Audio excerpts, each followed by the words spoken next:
Bert's Thanksgiving by J.T. Trowbridge. Bert is a manly, generous, warm-hearted fellow. Other boys will like to read how good luck began to come his way on a certain memorable Thanksgiving day.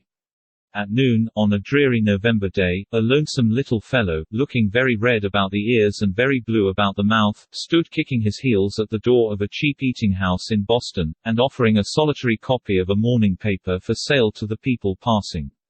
But there were really not many people passing, for it was Thanksgiving Day, and the shops were shut, and everybody who had a home to go to and a dinner to eat seemed to have gone home to eat that dinner, while Bert Hampton, the newsboy, stood trying in vain to sell the last extra left on his hands by the dull business of the morning. An old man, with a face that looked pinched, and who was dressed in a seedy black coat and a much-battered stovepipe hat, stopped at the same doorway, and, with one hand on the latch, appeared to hesitate between hunger and a sense of poverty before going in. It was possible, however, that he was considering whether he could afford himself the indulgence of a morning paper, seeing it was Thanksgiving Day, so, at least, Bert thought, and accosted him accordingly. "Buy a paper, sir? All about the fire in East Boston, and arrest of safe burglars in Springfield. Only 2 cents. The little old man looked at the boy with keen gray eyes, which seemed to light up the pinched and skinny face, and answered in a shrill voice that whistled through white front teeth. "You ought to come down in your price this time of day. You can't expect to sell a morning paper at 12 o'clock for full price." "Well, give me a cent then," said Bert. "That's lesson cost, but never mind, I'm bound to sell out anyhow." "You look cold," said the old man. "Cold," replied Bert, "I'm froze. And I want my dinner. And I'm going to have a big dinner, too, seeing it's Thanksgiving Day." "Ah, lucky for you, my boy," said the old man. "You've a home to go to, and friends, too, I hope." "No, sir, nary home, and nary friend, only my mother." Bert hesitated, and grew serious, then suddenly changed his tone, "and Hop Horton. I told him to meet me here, and we'd have a first-rate Thanksgiving dinner together, for it's no fun to be eaten alone Thanksgiving Day. It sets a fella thinking of everything. If he ever had a home and then hain't got a home anymore, it's more lonesome not to eat at all," said the old man, his gray eyes twinkling.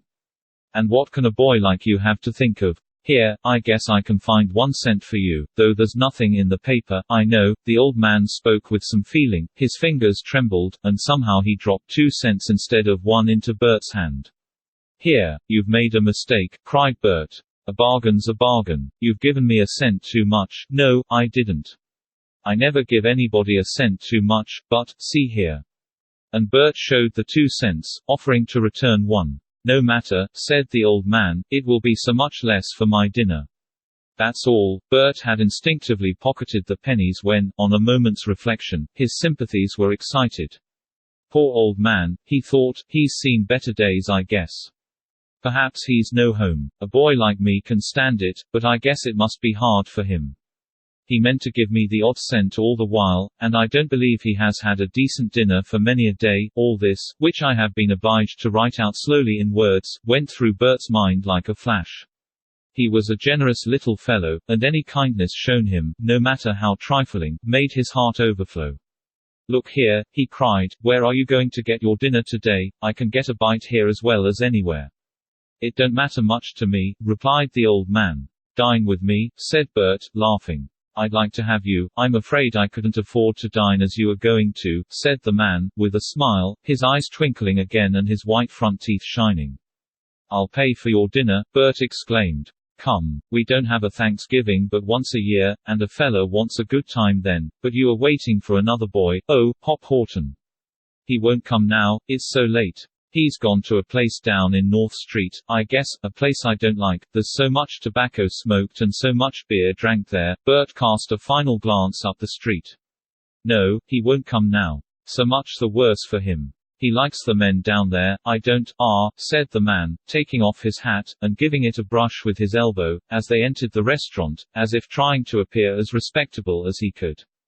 In the eyes of a newsboy of such fastidious tastes. To make him feel quite comfortable in his mind on that point, Bert hastened to say, "I mean rowdies, and such. Poor people, if they behave themselves, are just as respectable to me as rich folks. I ain't the least mite aristocratic." "Ah, indeed." And the old man smiled again, and seemed to look relieved. I'm very glad to hear it." He placed his hat on the floor and took a seat opposite Bert at a little table, which they had all to themselves. Bert offered him the bill of fare. "No, I must ask you to choose for me, but nothing very extravagant, you know. I'm used to plain fare, so am I. But I'm going to have a good dinner for once in my life, and so shall you," cried Bert, generously.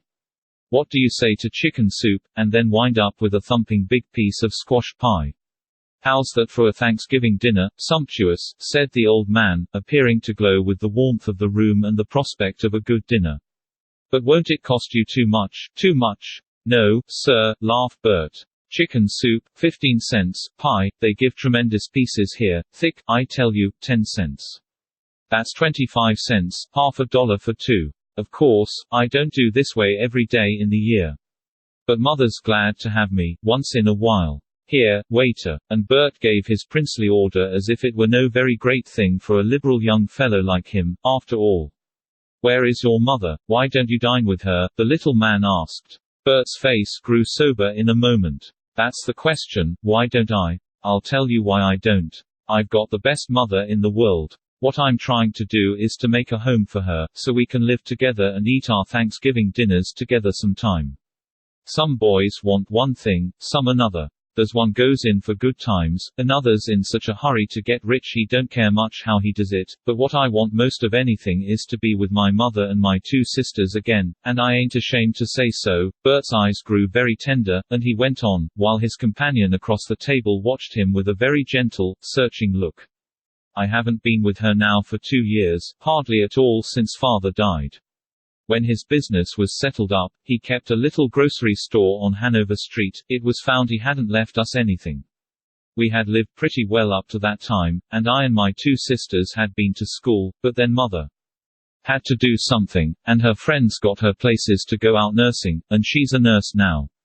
Everybody likes her, and she has enough to do. We couldn't be with her, of course. She got us boarded at a good place, but I saw how hard it was going to be for her to support us, so I said, I'm a boy, I can do something for myself.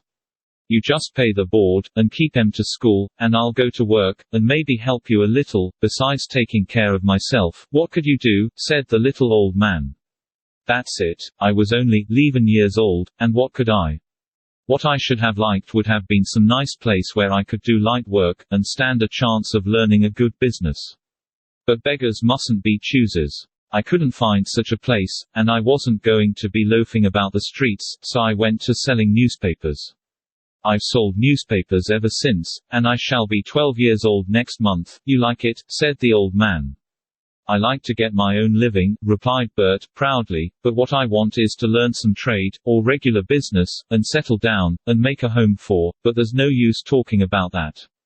Make the best of things, that's my motto. Don't this soup smell good? And don't it taste good, too? They haven't put so much chicken in yours as they have in mine. If you don't mind my having tasted it, we'll change."